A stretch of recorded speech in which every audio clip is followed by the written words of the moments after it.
Hello, learners, and welcome to the 13th lecture in this NPTEL course on the 20th century English novel as practiced by a selected group of women writers. I have been spending what might seem an inordinately high amount of time on a novel, Passing by Nella Larsen. I will be wrapping up most of that discussion in this lecture. Some of it might spill over into the next one. What I will discuss in this lecture and possibly the next one is how, as the novel concludes, one of the dual protagonists, that is Irene Redfield, starts to spiral into a combination of paranoia and helplessness, and it culminates in a very tragic event which is violent for someone else. But this violence, which is experienced by someone else, should really shake Irene. But it is a combination of that paranoia and helplessness that instead of being shaken, Irene is at best numb to this violence. So that is the moment that the novel ends with, and I will be building up to that moment. And along the way, I will describe several key intellectual debates that the novel manages to invoke and engage us in.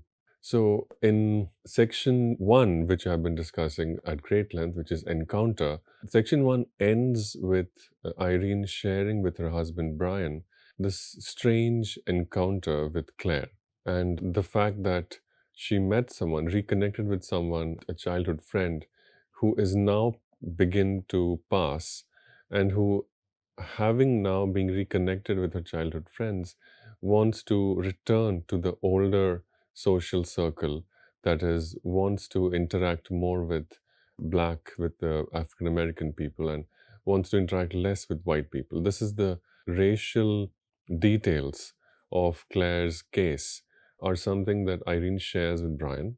And Brian responds with a statement, a stereotypical statement about the kind of paranoia that people who pass might experience. It's important to note that this paranoia is a perceived paranoia. Whether or not Claire experiences this is less the concern here, but the narrator is very keenly focused on describing how Brian, or an outsider, someone who does not pass, perceives or imagines the paranoia that passing might produce. This is how Brian describes it. Brian is saying that someone like Claire, once they reconnect with that from which they have gone, they get enough of a taste of this, what is now exotic to them, but then they reassure themselves that they do not want to come back. That is, they are satisfied. From Brian's perspective, Claire is now, for all intents and purposes, a white woman and displays the desire for the exotic, that is, some time spent in the company of black people, that for white people is exotic. But after a little bit of that, that is, after one or two interactions, she would be satisfied, meaning she would be reminded of the reason she had passed in the first place and stop asking for more of such interactions. This, Brian says, is to be expected and is natural. However, it doesn't happen in reality. That is, and this is how Brian puts it. But the fact remains they aren't. Not satisfied, I mean. I think they're scared enough most of the time when they give way to the urge and slip back. Not scared enough to stop them, though. Why, the good God only knows. So for Brian, it is understandable and not to be thought too much about. So for Brian, Irene should not worry too much because what she is witnessing in Claire and what Irene finds a little bit annoying is but a natural consequence that passing produces. This is Brian's perspective. And this is how section one ends. And section one ends with Irene experiencing a lot of confusion. There is a high moral stand, but there is also an unconscious or subconscious view that the high moral stand is unrealistic. Opposed to this high moral stand that Claire is immoral or sinful, there is an undercurrent of approval, there's an undercurrent of desire for Claire, There's also an undercurrent in which Irene derives pleasure from the validation that she gets from Claire.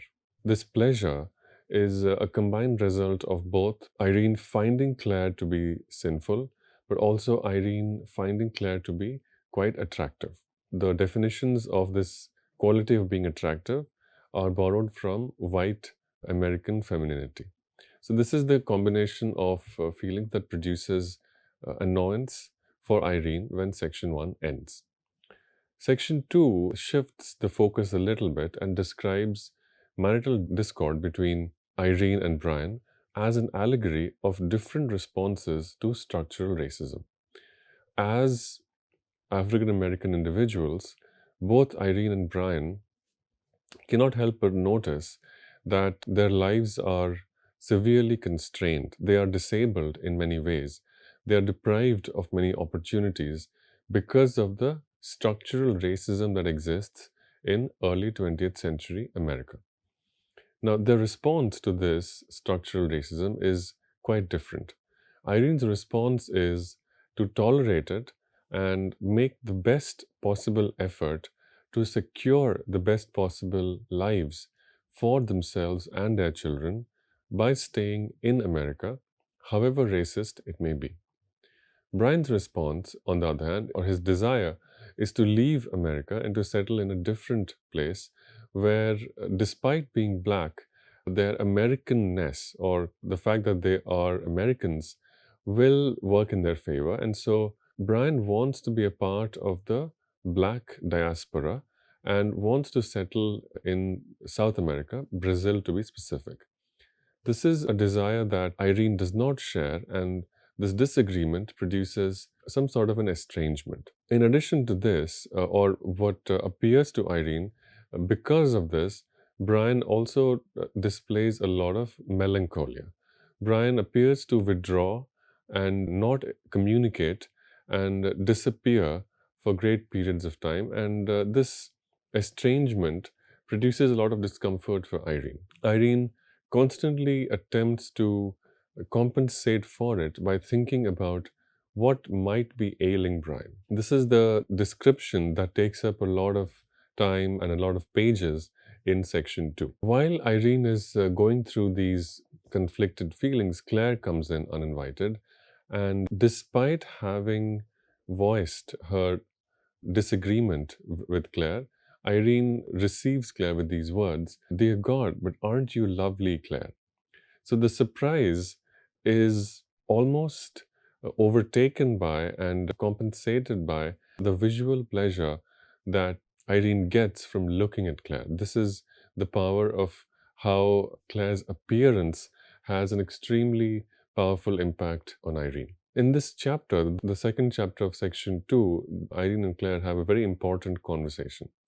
Irene, inspired probably by what Brian has told her, but also not really inspired, encouraged by Brian's very rational view, advises Claire that she should stop visiting them, that she should stop spending time with black people and spend more time with white people. Why? Because this is safe. 3 utterances Irene makes. First, she tells Claire, it's not safe at all, and it's not safe for you, right? So Irene's point is, as brave as you are, right, as brave as Claire is, and as equipped Claire is with the ability to take risks, this is too risky even for someone who likes to live life dangerously. And Claire listens to this and then exclaims with a great deal of anger and indignation. She first rejects completely the argument of safety. Claire's point is, damn being safe. Then Claire's second point is to provide a reason, an emotional logic for her motivation. She says, I've been so lonely since. You can't know. Not close to a single soul. Never anyone to really talk to. So it's a logical explanation why someone who has passed, has pretended to be a white person, would long for the company of someone from her own race. Own race must be put in double quotes because race is not simply a question of theoretical or abstract information. It is also a question of lived reality. So there are arguments to be made that for all practical purposes, Claire is no longer black but is white. Nonetheless, this is the contradiction that Claire is living through, and so it is quite natural that she would feel this longing. Now, from this longing, from this rejection of safety, from this awareness of the contradictions of racial identity, the meaning and the definition of what race is, not what one is born, not even what one lives as, but something in between. The contradiction that Claire embodies allows her and emboldens her to make this statement. I'm beginning to believe that no one is ever completely happy or free or safe. And in the statement that no one is ever completely happy or free or safe, we see an instance of the insights into identity, the insights into society, and the insights into how race and gender define identity, the contradictory ways in which these social forces define identity, the sense of one feeling that they belong to a certain community. That process is extremely contradictory and fraught with problems. In this sentence, we see an anticipation of the intellectual and cultural work in the 21st century, which would educate us in the difficulties of defining identity. So, what is going on here? By passing as white, Claire is living through a different definition of racial identity. The definition of race in her second life as someone who passes is not the information that's coded into the genetics of a person, but rather the lived reality. Identity is not what one is born as, but what one chooses to be identified as. Now, that process, while quite successful for a significant period of time, still is not enough and still cannot override the hardwired or deterministic notion of identity, which is we are what we are born as.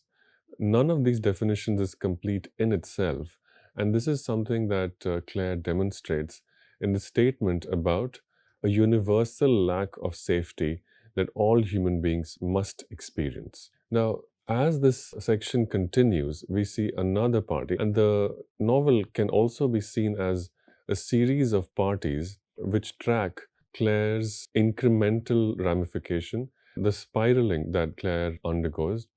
And these parties also demonstrate an increasing interaction across racial barriers. So, from the first encounter at the Drayton to the second encounter at Claire's house, to these encounters, these parties with increasing number of African American individuals, there is a narrative here. As Claire begins to move from increasingly white surroundings to increasingly black surroundings, her downfall or her tragic end seems to be accelerated. And this also demonstrates how, instead of solidarity, what we get is the absence of any community, and this absence of community ends with the kind of violence that Claire suffers, fatal violence. So, chapter 3 of section 2 describes this party, and when Claire arrives at Irene's house to be taken to this party, this is how the narrator describes Irene's reaction. In this section, we read Irene's very powerful and unwitting reaction, again, a testament to the contradictory feelings that Irene is experiencing and is unable to suppress. The narrator writes, she remembered, that is, Irene remembered, she remembered her own little choked exclamation of admiration when, on coming downstairs a few minutes later than she had intended, she had rushed into the living room where Brian was waiting and had found Claire there too. Claire, exquisite, golden, fragrant, flaunting, in a stately gown of shining black taffeta, whose long full skirt lay in graceful folds about her slim golden feet, her glistening hair drawn smoothly back into a small twist at the nape of her neck, her eyes sparkling like dark jewels. Irene, with her new rose-colored chiffon frock, ending at the knees, and her cropped curls felt dowdy and commonplace. She regretted that she hadn't counseled Claire to wear something ordinary and inconspicuous. So the choked little expression of admiration is very telling about how powerful the sensual impact of looking at Claire is on Irene. And also the ending, the last sentence, that she regretted she hadn't counseled Claire to wear something ordinary and inconspicuous, means also that Irene's reaction, the reaction that Irene has and which she cannot help but choke on, that reaction also has to do with Irene's awareness of what Claire should appear or how Claire should appear in society. So it's being caught between society, Claire, and her own admiration that Irene struggles and almost rides. And it's almost as if Irene is stuck and is wriggling to get free from under the weight of these very powerful and contradictory feelings. The third chapter of this section also stages a very critical conversation between Hugh Wentworth, who's a white intellectual sympathetic to the cause of African Americans. And biographers and scholars have noted that Hugh Wentworth was based very loosely on Carl van Vechten, who's also the person to whom passing is dedicated in Friendship by Nella Larsen. So, in this conversation, Hugh Wentworth notices Claire and asks Irene whether what appears to be the case is indeed the case. And from that conversation, the two drift into a slightly different topic, which is whether or not race can be identified by appearance and whether or not someone can identify someone's race by looking at them. And here is how that conversation goes. Hugh admits to Irene that sometimes he feels sure that he can identify race, and then the next moment he realizes that he cannot. And to this, Irene replies, well, don't let that worry you. Nobody can, not by looking. Nobody can is fine. I mean, they both agree on the fact that race is very difficult to identify. But it's the not by looking that gets Hugh's attention. And Irene clarifies. Irene clarifies that it is not something that can be seen, but it is something that exists. So looking does some of the work, but it cannot do all of the work that's required for identifying someone's race. Here is what Irene says. I'm afraid I can't explain, not clearly. There are ways, but they're not definite or tangible. Well, take my own experience with Dorothy Tompkins. I'd met her 4 or 5 times in groups and crowds of people before I knew she wasn't a Negro. One day I went to an awful tea, terribly dirty. Dorothy was there, we got talking. In less than 5 minutes, I knew she was Faye. Not from anything she did or said or anything in her appearance, just something, a thing that couldn't be registered. Now, this is something that's both honest as well as something of an interested statement. On one hand, by saying this, Irene voices a critical idea that several Black scholars and intellectuals were stating at this time, which is that racial segregation is arbitrary and is just violent and unjust. There's nothing logical about racial segregation. But on the other hand, we can see that this is an awareness that Irene has arrived at, which cannot be removed from her recent experience with Claire. In fact, the experience with Claire has educated Irene in very powerful ways about what identity means and what it doesn't. Despite this annoyance and irritation that Irene constantly feels and which Irene declares that she feels, she manages to develop a very close friendship with Claire. And this is how section 2 ends, with a description of how easy and effortless that friendship seemed because of how compliant almost and how easy Claire made it for Irene to be friends with her. Claire made sure that Irene did not have to spend a lot of effort, time, or energy in this friendship. And section 2 ends on this very positive note. Section 3, however, which is called finale, describes things taking a turn towards darkness. In chapter 1, paranoia takes a full hold of Irene. It's a paranoia that has been building. It's not a complete shock to us, but it is a shock as to how fully it takes hold of Irene. Attentive readers will notice that in all of the discomfort that Irene has voiced, there was this paranoia which was building up. It's in the first chapter of section 3 that it takes control of Irene, and it happens through a conversation about beauty and intelligence that Irene has with Brian. Brian defends Claire, and Irene explains why someone like Hugh Wentworth would not find Claire attractive. So it seems like a very harmless, gossipy conversation, as harmless as gossip can be, which is not very harmless, but relatively harmless. No one is being threatened with legal or criminal action. But the conclusion of this conversation that Irene draws is that Brian finds Claire attractive, and therefore it must be concluded that Brian was having relations of intimacy with Claire. Now, we'll discuss more about this later, and we'll discuss the consequences narratively this has for the novel.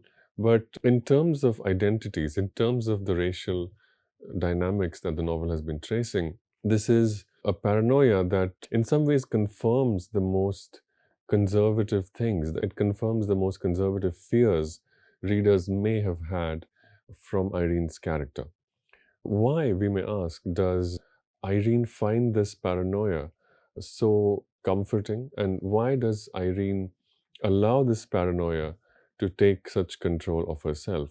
Comforting is not the best word, although one has to say that Irene does derive a great deal of satisfaction because epistemologically, Irene thinks this is an accurate assumption. Affectively, of course, Irene is greatly troubled, racked with feelings of guilt, anxiety, and a constant and incessant strategizing impulse. Irene, once she has convinced herself that her husband is having relations of intimacy with her very close friend, she is racked with a great deal of anxiety and strategizes how to end this, how to put an end to this situation. But before we get into all that, it's worth thinking about why the narrator and why Nella Larsen, the author, chooses to give her character such a fear, such an anxiety. It's a fear that we have been primed for, in a way. We have been noticing how Irene finds Claire attractive and how the terms of that description Irene identifies both to herself and to the readers when she describes that she derives pleasure from Claire's validation. She clarifies that the terms on which Claire is attractive are those of white American femininity. And Irene is also aware that Brian's melancholia, Brian's detachment, Brian's estrangement have to do with some very conservative heterosexual notions of identity, what race means, what sexuality means. And so all of these things come together in a sort of like a tinderbox of dangerous feelings. And Irene cannot help but jump or fall on this conclusion that the fact that Brian speaks favorably and behaves in a forgiving and sympathetic manner and invites Claire to their social gatherings is because he finds Claire attractive and that the two of them have had relations of intimacy. Now, once this paranoia has taken hold of Irene, she also begins to space out at all subsequent social gatherings. At one event, these are the thoughts that Irene has. And he fell for such pish-posh, and all because Claire had a trick of sliding down ivory lids over astonishing black eyes and then lifting them suddenly and turning on a caressing smile. Men like Dave Freeland fell for it, and Brian. So the phrase caressing smile is quite telling, and attentive readers will notice that the word caress was used very early in the novel when Irene first met Claire, it was at the Drayton, at the rooftop cafe in Chicago. And there, when Irene had found herself sitting face to face with Claire and Claire had smiled, the first visual encounter, the first moment when the two women had sat face to face, Irene had experienced Claire's smile as a caress. And now that same physiognomic feature is colored in such a vicious, angry, and violent light. This is the tragedy that the novel is describing. What could have been and what is. There's a deep divide, almost as wide and deep as the Grand Canyon, between these two things. What could have been is joy, celebration, solidarity. What is a kind of poisonous suspicion, anger, mistrust, and quite misogynistic, quite racist. So, all of the uglinesses that society inflicts on individuals like Irene and Claire, the ugliness which forced Claire to pass, the ugliness which made Irene take this very conservative approach towards religion, towards money, towards life, all of that ugliness is reinforced because of a comment, because of a conversational moment in which Brian said a kind thing about Claire. So, this is the tragedy of race in early 20th century America. This is what race does to individuals trying to survive in the absence of civil rights. But I'll stop talking in general terms and describe events in the novel. Irene begins to think about strategies for how to end this very problematic situation. The first alternative strategy that presents itself to Irene is to expose Claire, to reveal to powerful white male people that Claire was lying and was being dishonest about her identity. This is the quote. Strange, she had not before realized how easily she could put Claire out of her life. She had only to tell John Bellew and his wife, no, not that. But if he should somehow learn of these Harlem visits, why should she hesitate? Why spare Claire? So the thought presents itself as a very fearsome, horrific, violent thought that Irene could do the worst possible thing, betray Claire in the most horrific way possible. But then she immediately rejects this thought because she does not want to be identified as the source or as the person who took that decision. Rather, she wants that information to be conveyed indirectly. She wants John Billy to somehow know that Claire was visiting Harlem, and maybe that would take care of the situation for Irene. That is, it would remove Claire without Claire having to go through the violence of ostracism and removal from white society. I'll stop here and wrap up the discussion of the novel as well as how this spiraling culminates in the tragic ending of the novel in the next lecture. Thank you.